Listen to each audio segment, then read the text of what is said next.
Mutton's on the bottom, sails on the top.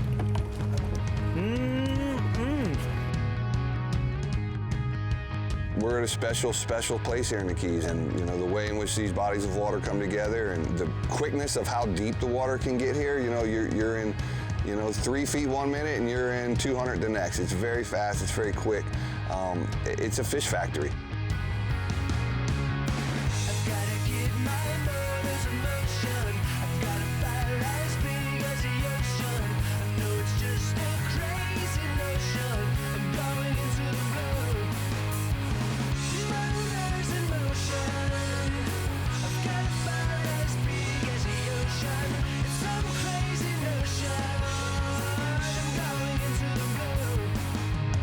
SIMRAD's Into the Blue, presented by Yellowfin, with Captain Scott Walker and Captain Steve Rodger. That 40 pounds still in here? I got a new one. You got me one circle hook you can dig up? It's with the 40 pound, right? They're side by side.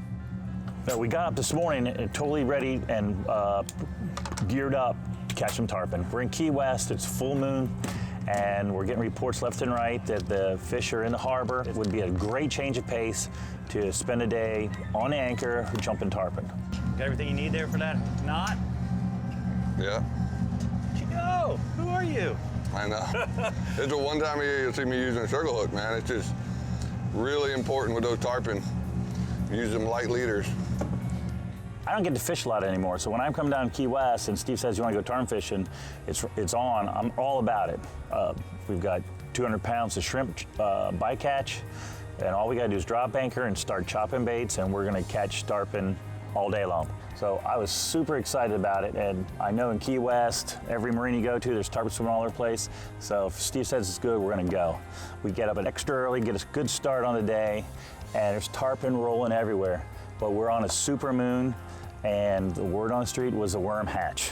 Even I know the worm hatch changes their attitude. They get a little finicky. They only want to do one thing. They want to eat their little orange worms.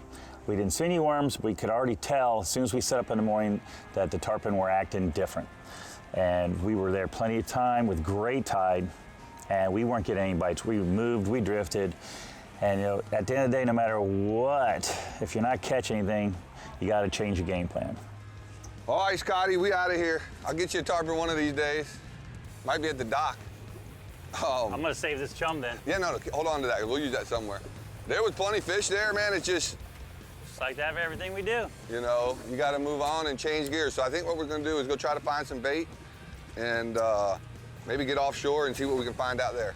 With that being the conditions that were at hand, I told Scott, let's go ahead and head out and see if we can't anchor up on a reef and try to get on some of these mutton snappers. It's 10 o'clock in the morning, what are we gonna do? And our only option was to try to go find some live bait and then hit the reef. Usually we like to bait fish at first light, but when we're desperate. So we put a little phone call that there might be some bait 10 miles away. We pulled out the cast net, stowed the tarpon tackle, and off we went. And it was a brutal bait fishing trip, but we ended up with 200 baits, which is all we needed to get out to the reef and see if we can get on the mutton spawn. Where'd you bring me? This is I feel like I've been here before. It's Plan 12. I can see the lighthouse, so I know I've been sail fishing here before in the tournaments. This is Western Dry Rocks, buddy. Gotcha. The old mutton spawn we're on here. That moon was full last night, baby. Just had to touch it to get him to bite.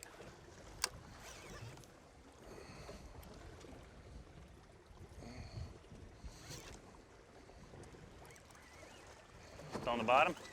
Yeah, I mean, it was. Still on the bottom. Oh, God. Yeah, he's still on the bottom. He's probably going to find a rock. Come on, don't do that. Float, baby, float. I think that's going to be nice. If that cuda doesn't eat him right back there, I'll jump in and spear him. I'll be spear 2. Uh-oh. Uh-oh. Uh-oh. He's got a little spunk left in him. Uh-oh. No, it's just not coming no more. What? That's not right. Come on, baby. Come on. I don't let a shark eat that thing. Come on. Are you kidding me? You went into free spool and this thing got very difficult. Come on.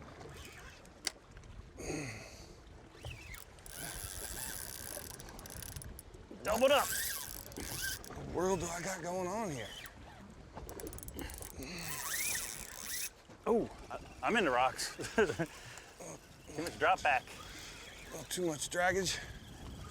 Gotta make them come to me. I kept dropping finally, back. color. Lost it, all my lead. Probably a jackarooski the way it fought the whole time. Maybe not, maybe a mutton. Nice. What do we got? Floating up. Big mutton, Scotty. Big mutt. Beautiful, big old pink mutton. Big old pink one. A little green from the shallow water, but that's what we after. Yeah, man, take that. That's what we could come all over Key He was West. fighting in that current, Bubba. I thought a shark had gotten him. Glad he didn't. All right, a few more of them, we get to fire the grill up. Already got a plan for that one. There's always room for more. Always room for more. On the old big green egg.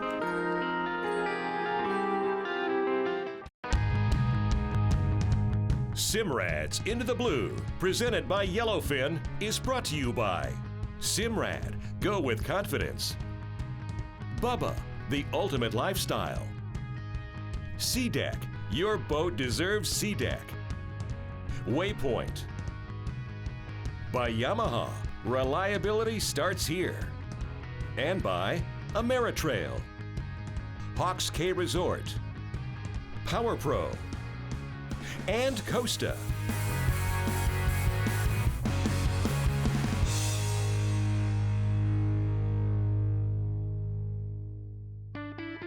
You know, it's pretty much the reason I do that 120-foot anchoring is because it's got a dual purpose. One is you're away from the rocks and you're not getting hung up in the bottom and getting broke off.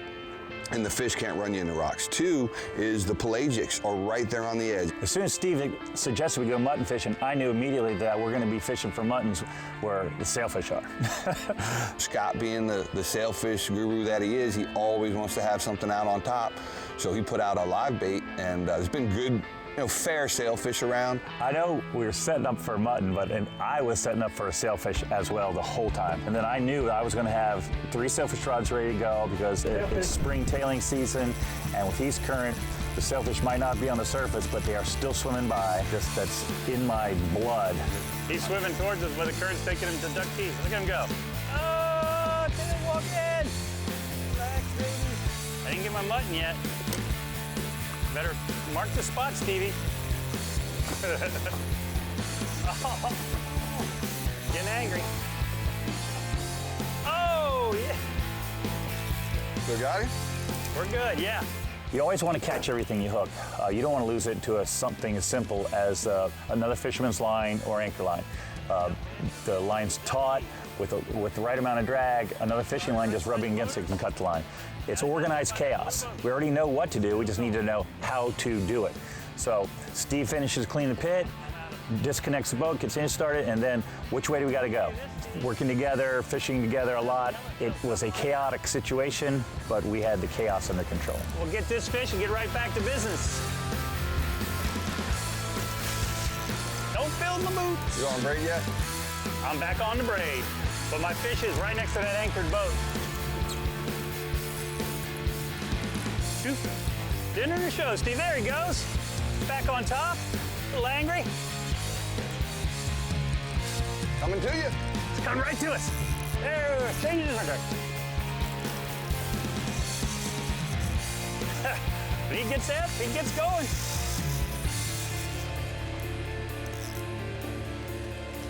Coming at us full speed. There he goes. Crazy Ivan. He's going by that boat again right now, port side. About 50 feet.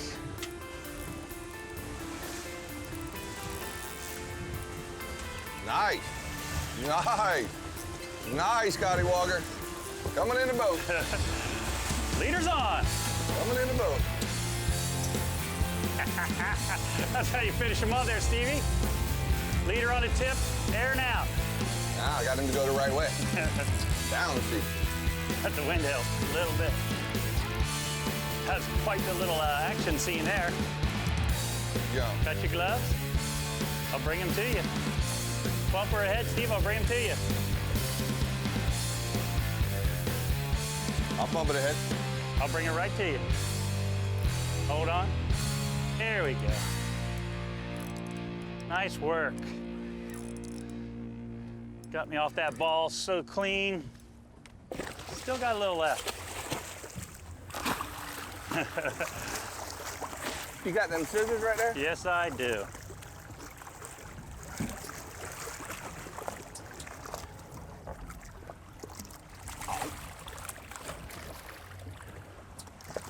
You just put it in reverse and I'll drag it along. Just like that. 1 inch in reverse right now. Yeah, just straighten it out. Beautiful fish, Scott. All right, now we need to catch a couple more mutton snappers, buddy. Yeah, man. Awesome fish. I love the spring. All right, cool, man. I'll straighten my line out while you get back to the anchor ball. All right. Can't get enough into the blue? Make sure you follow us on Facebook, Instagram, and Twitter. Hashtag us in some of your big fish photos, and we'll feature you as fan of the week. See you there.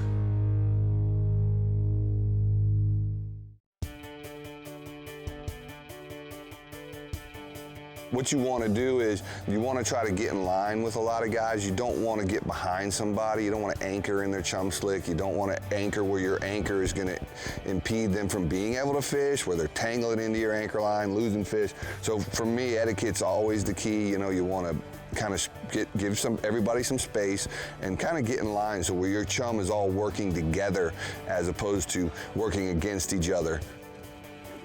You got one on the surface. Your surface rod. All right. Sailfish, sailfish, sailfish.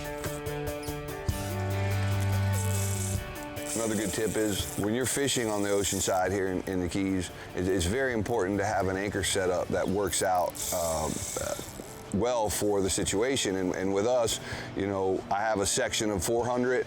And at that, I have a stopping point with a loop, and then I'll have another 200-foot section I keep in the box. And for when we're in the deeper water, I just add that to that 400. So in this instance, you know, we anchored down. It was only 120 feet of water. We probably had, you know, let's say 300 feet of line out. You want a lot of scope. And with that, you know, I have my ball ready to go. So basically what that is at that end of that line, there will be the ball, which I can clip on. Now the current in the morning was running so hard that I was a little nervous. I clipped on every ball I could find in the boat, because when that Gulf Stream is in and it's pushing that hard, I think a lot of that has to do with, you know, the things that happen in the spring. I think that's why a lot of animals spawn in the spring, is because they know that current is going to carry those eggs as far as possible and distribute everything as far as possible. And I think that's a lot what triggers these fish into coming together. But that being said, I had to have multiple balls on this anchor line, because I've seen it before where somebody has a little ball, throws it over the side, the current is so strong, it's gone. It goes right back down. Now it'll pop back up in a week or two when the current goes away, but you know, you just need to be ready, because that's what it took to catch that sailfish, was we were able to throw the anchor and get right on it. You know, those fish use that current to advantage when they get hooked, and they take off.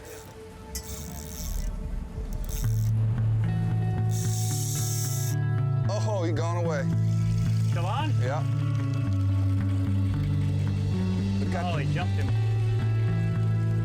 Got my hook still. Oh, jumped him off. Jumped him off. All right, back to mutton snappers it is. Here we go. Here we go.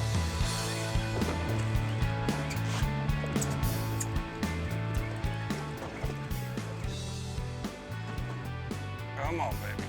Come this way. Oh, come on. Scotty, little mutton fishing. That's what we're doing here, buddy. Oh, this one don't rock me up. Bad or not? That one sharp little edge down there. Old shark down there. Ledge down there. This new Therese rod doing its work. Working it. I call this a mutton. It's probably a jack. Is he floating? Floating? Floating? Semi. Don't be a jack. Be a mutton. Be a big, pretty mutton. Oh yeah. With a shark bite on him. What? That's probably what's been happening. Holy cow. Shark's been getting it. Mutton's on the bottom, sail's on the top.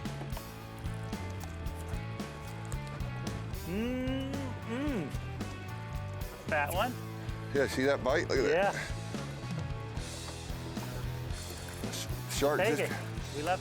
We donated enough tackle to the bottom today. Yeah.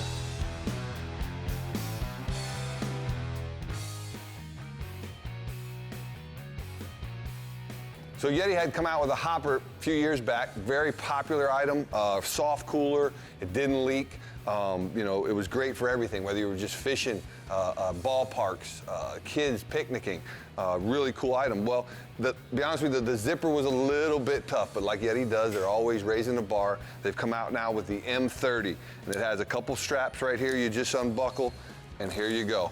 You're in it, you know what I mean? It's simple as it gets, it's magnetic, it's very easy to open, easy access. Close it up, fold it over, make the 2 buckles, throw it in the truck, throw it in the back of the minivan with your kids' snacks. It's not gonna leak. Check it out at West Marine.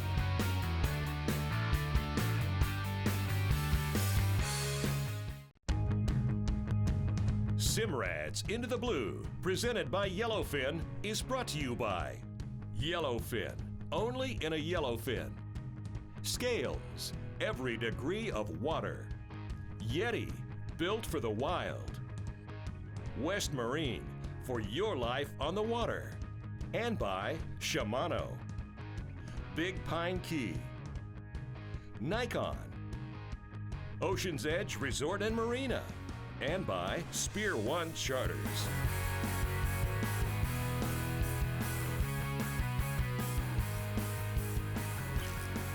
God, he's coming back in the 9th inning. Pilchard. Razor belly? Yeah.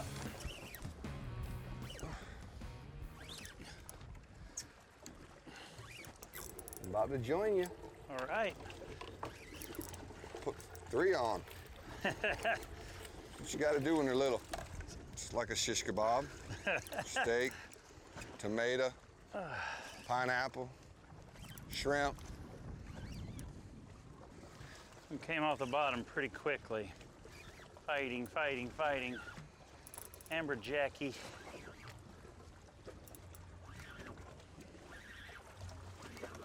Some mutton. There you go. Back in the game, baby. The leader's long like that, it's like a surprise. You don't know All the what way you to the got. top. Look where that circle hook got him. Right in the button. There we go. Not the biggest one of the day, but he sure surprised me. All right, Stevie boy. Got it. Got him figured out now. I like it. I like it. You know, Scott is always, always, always much happier when I tell him we're going on the ocean side. You know, that's just that's his bread and butter. That's what he grew up doing. That's what he loves to do. So he was fired up when I told him we're going to get on some of those mutton snappers. Hey, the other thing is, you probably know this by now. We've been together quite a long time doing this show, and he loves to cook. So anytime we're targeting something you can eat, he is on it. Although I really was targeting the sales in my mind while we were mutton fishing, I've already working on 3 new recipes for how I'm going to eat the mutton snapper as soon as we start catching them. I wasn't catching it, so I wasn't sure Steve was going to share, but I finally started catching my own fair share at the end. But you know, first off, every time I get into the mutton fishing and have extra, the first go-to meal for me and my wife is the skin on, scales down, stuffed with lemons, and just cooked on a hot grill, basted with butter. And my new green egg can get up to 500 degrees and lickety split, and it just cooks that fish so evenly. And you know, I'm gonna go home, I'm gonna make my wife happy, my neighbors happy. A half a mutton snapper will feed 6 people easy, even with leftovers. And then, you know, I start working on the next meal, because once I crank that green egg up, I seem like I cook with it every night. And a mutton snapper, I have so many different ways. It's just A, B, C, D in order of our favorites. You know, he smiles, all smiles. So I'm glad we got him on some big mutton snappers.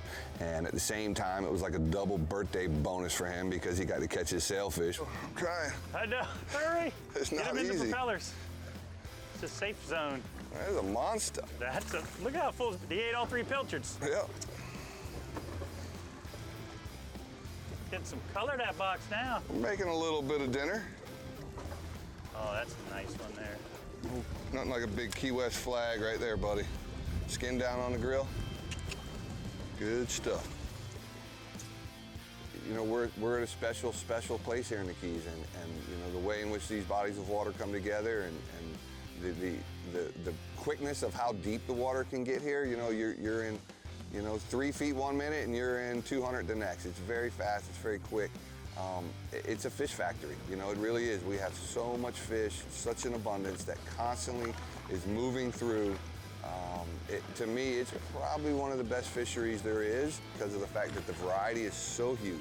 There's so many different ways, so many different places, so many different styles to catch these fish. You know, all you got to do is look through the record books, and every species, there's more records been caught here in the Keys than there has anywhere else.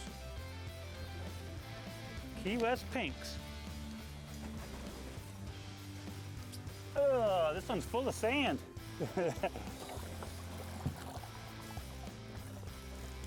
Yeah, buddy. Nice fish. Had to switch that circle hook. Kind of let Rodney do a little work for me. Getting hot. All right. That's a big fat one. Oh yeah. Looks like he's mounted on the wall, doesn't he? Into the box. What's in your Yeti, Steve?